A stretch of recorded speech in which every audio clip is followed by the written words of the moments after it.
It's your boy L.I.F.E Liggy Long, and right now you're watching the B Shine.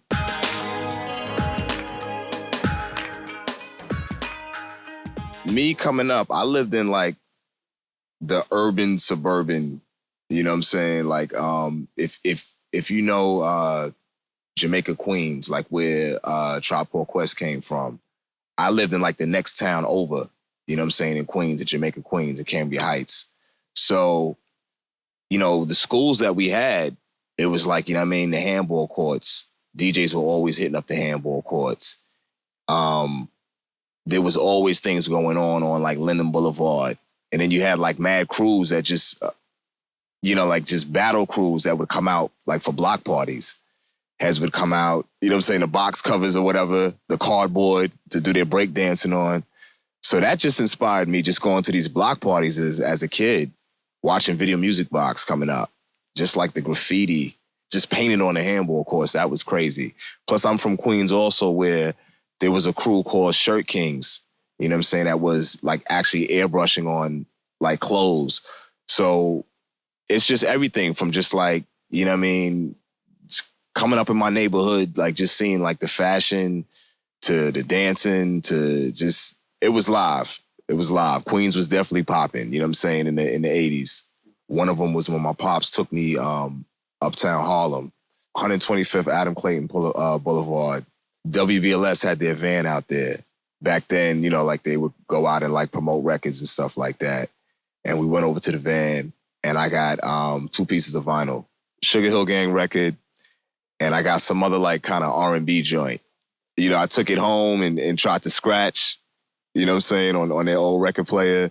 That would probably be like one of the biggest moments more for me, even, I feel like going to like a show or whatever, because that was the first time that I said, yo, I got a record. And I played that record, you know what I'm saying, until it had scratch marks in it, you know? And that right there, I feel, was just like my introduction to hip hop. Or the ciphers, that right there was just how I came up. You know, that's how I met just pretty much just everybody. You know, that's how I met Stronghold. Just coming up with them. But my first crew, DMO, which is a crew that I was roll with back in the days, like in the early 90s. It was myself, Apani B. Fly, my dude Hassad the Barber, Mike One. We basically had this crew. So we made mad moves together. You know, we had our own radio show. It was called A Graveyard Shift. We were recording like, you know what I'm saying, demos and stuff like that back then. That right there was like my first real, I feel like, just step. I want to start really like doing this, you know what I'm saying, as a profession, just like taking it to like a whole nother level than just rhyming in ciphers, you know what I'm saying? So like DMO, rolling with DMO, that was like my first, you know, like, okay, putting out mixtapes and, you know what I'm saying, had the radio show. And then from there, it just spawned on to just meeting just more heads, you know what I'm saying? And then once I met Stronghold, that right there I felt was like the dojo, you know what I'm saying? Those were like my brothers just, you know what I'm saying, like in a karate class, like we all just like learn maneuvers together, you know what I'm saying? It's a part of my life, you know what I'm saying? So they know that like I'm an artist, just like, you know, like a jazz musician or like an R&B singer. So even though hip hop is, you know what I'm saying, a little different around like, you know what I'm saying, older folks, they still, you know, appreciate what I do and definitely like the movements that I've done overseas. They're proud of me. You know what I'm saying? They're proud of me. I mean, it was kind of a struggle coming up, you know what I'm saying? But that was just, I feel like just the teenagers, you know what I'm saying, struggling with moms and pops, you know what I'm saying, like curfews and whatnot. So yeah, but now, you know what I'm saying, as they've seen just the craft elevate, they definitely, you know what I'm saying, like appreciate what I do, you know? To be honest with you, I would tell you like every move that I've done in this has been a highlight. Just because, just to do music and just to have an audience to listen to you, you know what I'm saying? Like that right there is crazy. But I would definitely say my last trip overseas, I was able to go out to Belgrade, Serbia.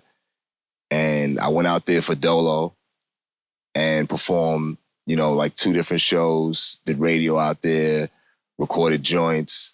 That right there I feel like was a dope highlight and a crazy experience for myself, because that was the first time that I traveled on my own. Like I didn't go out there with any crew member. It wasn't a tour. It was just like a spot date. They brought me out there. So that right there was definitely, I feel like, just a crazy highlight, Just, I feel like one of the many highlights, because I've done a lot of things, I feel, in my career that, we would just be talking forever, I just feel like just some of the highlights that have been happened, that I appreciate. I think I would have been definitely, traveling, seeing the world, but I mean, going to some of the countries in different countries, I feel like, music has definitely given me that chance to, meet other people from, just different walks of life. Just to be able to do this craft and eat off of it sometimes and just be appreciated by it, like that right there. I mean, if I was just a regular person just with a regular job, which I do have a regular job and I do music, I don't think I would have done a lot of the moves that I feel like, that I'm doing now as a musician that I would be doing if I wasn't doing music. I think I still would be traveling and still, doing my thing. But it's just, being a musician is just like, I feel like just on another level. You're just so in tune with just so many creative people from different places. Like, music was able to bring me to all of that. Hopefully I could leave a legacy that will be, that I never quit. Like, his name is Lifelong. You know what I'm saying? The legacy of Lifelong is just, it's always going to be consistent. Like, I'm going to be like 90 years old and still like putting out music. You know what I'm saying? Still doing the cypher if you call me. You know what I'm saying? Like, the legacy is just going to continue. We'll carry on through my seeds, hopefully. Lifelong. That's just forever.